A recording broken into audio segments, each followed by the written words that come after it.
پھر اسی طرح یہ کہ حضرت فاطمہ رضی اللہ تعالیٰ عنہ بہت محنت مشقت کرنے والی خاتون تھیں. ہائی لائٹ ہے یہ بھی، رائٹ. جنت کی عورتوں کی سردار ہیں، دیکھیے کتنا کام کرتی ہیں، تو اپنے آپ کو مظلوم نہ سمجھے.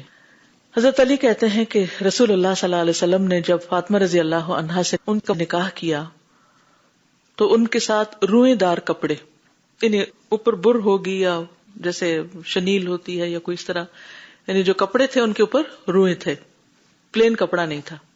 چمڑے کا تکیا جس میں گھاس بھری ہوئی تھی، 2 چکیاں آٹا وغیرہ پیسنے کے لیے، مشکیزہ پانی بھرنے کے لیے، اور 2 مٹکے گھڑے جو ہوتے ہیں وہ بھی روانہ کیے.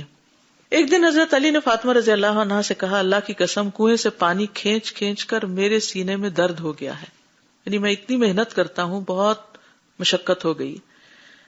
پھر کہا کہ اللہ نے آپ کے والد کو کچھ قیدی عطا کیے ہیں، ان سے جا کر کسی خادم کی درخواست کیجیے. فاطمہ کہنے لگی، اللہ کی قسم چکی چلا چلا کر میرے ہاتھوں میں بھی چھالے پڑ گئے، اور یہ ان کے گھر کے کام ہے. چنانچہ وہ نبی صلی اللہ علیہ وسلم کی خدمت میں حاضر ہوئی. آپ نے فرمایا، چھوٹی بیٹی کیا بات ہے؟ چھوٹی بیٹی یا بنیتی، یہ تھی بھی چھوٹی سب سے. انہوں نے عرض کیا، میں آپ کو سلام کرنے کے لیے آئی تھی. انہیں آپ کے سامنے اپنی درخواست پیش کرتے ہوئے شرم آئی. گھر سے تو اتنا بوجھ لے کے آئی تھی، لیکن آپ کو دیکھ کے کچھ نہ کیسے بھی.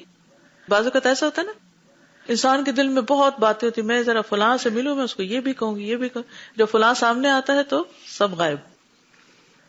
اور وہ شرم کے مارے واپس لوٹ گئی. حضرت علی نے پوچھا، کیا ہوا؟ کہنے لگی، مجھے تو ان سے کچھ مانگتے ہوئے شرم آئی، میں تو نہیں پوچھ سکی.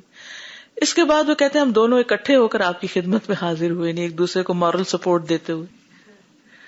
حضرت علی کہنے لگے، یا رسول اللہ صلی اللہ علیہ وسلم، اللہ کی قسم کنویں سے پانی کھینچ کھینچ کر میرے سینے میں درد شروع ہو گیا ہے، وہ بہت مشقت سے بہت نیچے ہوگا، گہرا ہوگا. اور فاطمہ کہنے لگی کہ چکی چلا چلا کر میرے ہاتھوں میں چھالے پڑ گئے. یقیناً اللہ نے آپ کو کچھ قیدی عطا کی ہیں، ان میں سے کوئی ایک بطور خادم ہمیں بھی دے دے.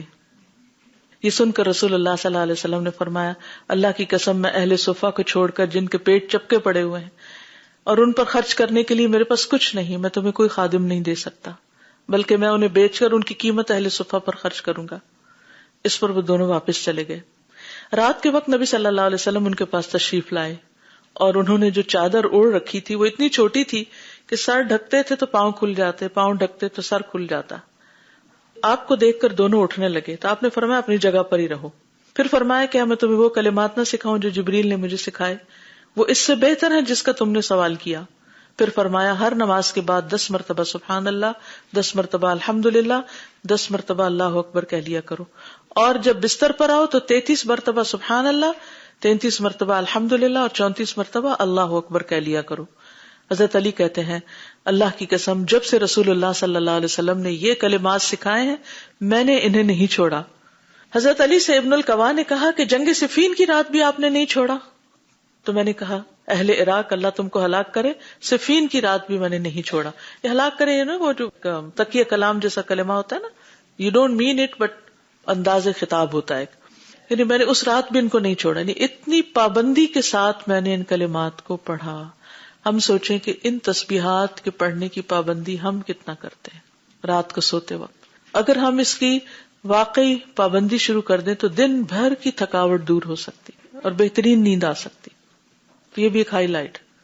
اب دیکھیے کہ خاص طور پر یہاں آپ کو اپنے سارے کام خود کرنے، گھر کے بھی کرنے ہیں، باہر کے بھی کرنے ہیں، اور اس پر مزید ماشاءاللہ آپ نے پڑھنا لکھنا بھی شروع کر دیا تو مشقت اور بڑھ گئی، ذہنی بھی اور جسمانی بھی، اور پھر اس کی وجہ سے کوئی ادھر ادھر سے بات بھی سننی پڑ جاتی تو جذباتی مشقت بھی ساتھ شامل ہوگی.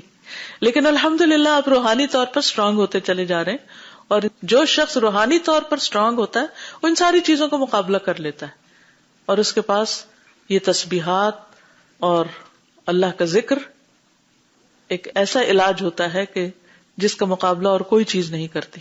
لہذا کام کے بعد جب بھی تھک جائیں تسبیح شروع کر دیں، لوگوں کی باتوں پر جب تک جائیں تو تسبیح شروع کر دیں. وَلَقَدْ نَعْلَمُ أَنَّكَ يَضِيقُ صَدْرُكَ بِمَا يَقُولُونَ فَسَبِّحْ بِحَمْدِ رَبِّكَ وَكُن مِّنَ السَّاجِدِينَ. نماز سے آپ کی ساری تھکاوٹ اتر جائے گی. تجربہ کر کے دیکھ لیجئے. آپ تھکے ہوئے ہیں نا، دل چاہتے بستر پہ چلے جائیں. ٹھیک ہے رات کو تو آپ کو جانا ہی ہوتا ہے، لیکن اگر دن میں بھی کسی وقت آپ لوگوں کی باتوں سے ادھر ادھر سے تھک گئے ہیں اور خاص طور پر آپ دیکھیں کہ دن کا ایک لمبا حصہ کام کرنے کے بعد ظہر کی جب لمبی نماز پڑھتے ہیں تو انسان ریلیکس ہو جاتا ہے. میں کبھی پہلے سوچا کرتی تھی کہ دن میں تو اتنے کام ہوتے ہیں اور پھر نماز کیوں اتنی لمبی ہے, لیکن آپ یقین مانیے کہ اس میں بڑی حکمت ہے. جتنی لمبی نماز ہوتی ہے نا اتنا ہی آپ بہتر طور پر ریلیکس ہوتے ہیں.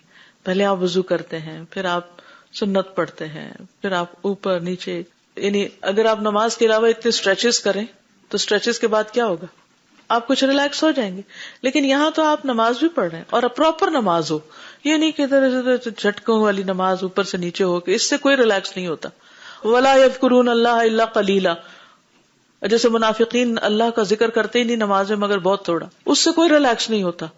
اگر آپ پراپر نماز پڑھنے والے ہیں, میں آپ کو گارنٹی دیتی ہوں کہ یہ نماز آپ کی تھکاوٹ لازماً دور کر دے گی, آپ کو بالکل فریش کر دے گی.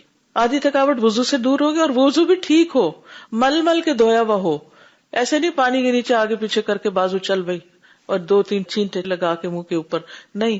تو یعنی کہ اگر آپ واقعی منہ مل کے دھوئے نا, کیونکہ وہ کچھ خشک نہیں رہنا چاہیے دائیں بائیں آگے پیچھے سے, تو اچھی طرح مل کے چہرہ دھوئیں, اچھی طرح مل کے بازو, تھوڑا پانی لگائیں لیکن تدلیق کا مطلب ہوتا ہے مل مل کے دھونا تاکہ پانی سارا پہنچ جائے. اور یہ جو مل مل کے دھونا ہے نا, آپ ذرا مل کے دیکھیے اس وقت بازو 2-3 ایسے ملیے کیا ہو رہا ہے, مساج ہو رہا ہے نا. اور تیل کی جب پانی لگا کے آپ مساج کر رہے ہیں تو آپ کو ٹھنڈا کر رہے ہیں, ساری نجاستیں اتر رہی ہیں, روحانی جسمانی دونوں. اور اس کے بعد آپ آتے ہیں سکون سے نماز شروع کرتے ہیں, اللہ کا ذکر شروع کرتے ہیں. رکوع میں جب جاتے ہیں تو خوب اچھی طرح جاتے ہیں, یعنی کہ اس میں حکم کیا ہے کہ کتنی کمر جھکائی جائے, اسٹریٹ ہو جائے, اور گھٹنے کیسے ہوں, ڈھیلے یا اسٹریچ کیے ہوئے ہوں, اسٹریچ ہوں, کیونکہ کچھ لوگ گھٹنے آگے سے کر کے ایسے کر کے رکوع کر رہے ہوتے, اس سے کوئی تھکاوٹ نہیں اترتی. اگر آپ مسنون نماز نہیں پڑھتے تو آپ کی تھکاوٹ نہیں اتر سکتی.